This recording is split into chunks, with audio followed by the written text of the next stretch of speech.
Hello this is ಬುಲ್ಬುಲಯ್ಯ. ಇಲ್ಲಿ ನಮ್ಮ ಮನೆಯಿಂದ 20 ಕಿಲೋಮೀಟರ್ಸ್ ಅಷ್ಟೇ ದೂರ ಇರೋದು. ಸೊ ಹೋಗಿದ್ವಿ ಅಲ್ಲಿ. ಒಳಗಡೆ ಏನೂ ಇಲ್ಲ ಅನ್ಸುನು, ಲೈಕ್ ಏನೂ ಇರಲ್ಲ ಅಲ್ಲಿ ಕೂಡ. But architecture was awesome. ಅದನ್ನ ನೋಡೋಕ್ಕೆ ಹೋಗಿದ್ವಿ ಫ್ಯಾಮಿಲಿ ಎಲ್ಲ. ನಮ್ಮ ಅಜ್ಜಿ ಎಲ್ಲ ಬಂದಿದ್ರು. And this is my Dolly. ನಾವು ಅಕ್ಕಿ ರೊಟ್ಟಿ, ಸಬ್ಬಸಿಗೆ ರೊಟ್ಟಿ ಡಿನ್ನರಿಗೆ ಮಾಡಿ, and green masala tikka chicken and Meghana's biryani and ಫಂಟೂರಾಗಿ ಹೋಗಿದ್ವಿ ಲುಲು ಮಾಲಲ್ಲಿ. And this is Khushi baby. So ನಾವು ಸುಮ್ಮನೆ ಆಟ ಆಡ್ಕೊಂಡಲ್ಲಿ ಟೈಮ್ ಸ್ಪೆಂಡ್ ಮಾಡ್ತಿದ್ವಿ. ಆ್ಯಂಡ್ ಅದಾದಮೇಲೆ ಬಾರ್ಬಿಕ್ಯೂ ನೇಷನ್ಗೆ ಹೋಗಿದ್ವಿ ಒಂದು ದಿವಸ. ನಾನು ಕಾಜಲ್ ಹಾಕ್ಕೊಬೇಕು ಕಣ್ಣ ಮೇಲೆ ಅಂತೆಲ್ಲ ತುಂಬ ವೀಡಿಯೋಸಲ್ಲಿ ನೋಡಿದೆ. ಟ್ರೈ ಮಾಡೋಣ ಅಂತ ಹಾಕ್ಕೊಳಕ್ಕೆ ಹೋಗಿ ವೈಟ್ ಕಲರ್ ಟ್ರೈ ಮಾಡಿಬಿಟ್ಟೆ ಮಿಸ್ ಆಗಿ. ದೆನ್ ಒಳ್ಳೆ ಕಮ್ಮಂಗಿ ಥರ ಕಾಣಿಸ್ತಾ ಇದ್ದೀನಿ I know, but it was a good day. ನಾನು ನವಮಿ ಫಸ್ಟ್ ಟೈಮ್ ಇಬ್ಬರೊಟ್ಟಿಗೆ ಬಾರ್ಬಿಕ್ಯೂ ನೇಷನ್ಗೆ ಹೋಗಿದ್ದು. And I was just randomly telling something.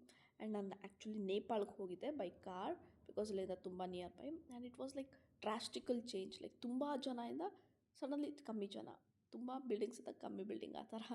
I was so sleepy.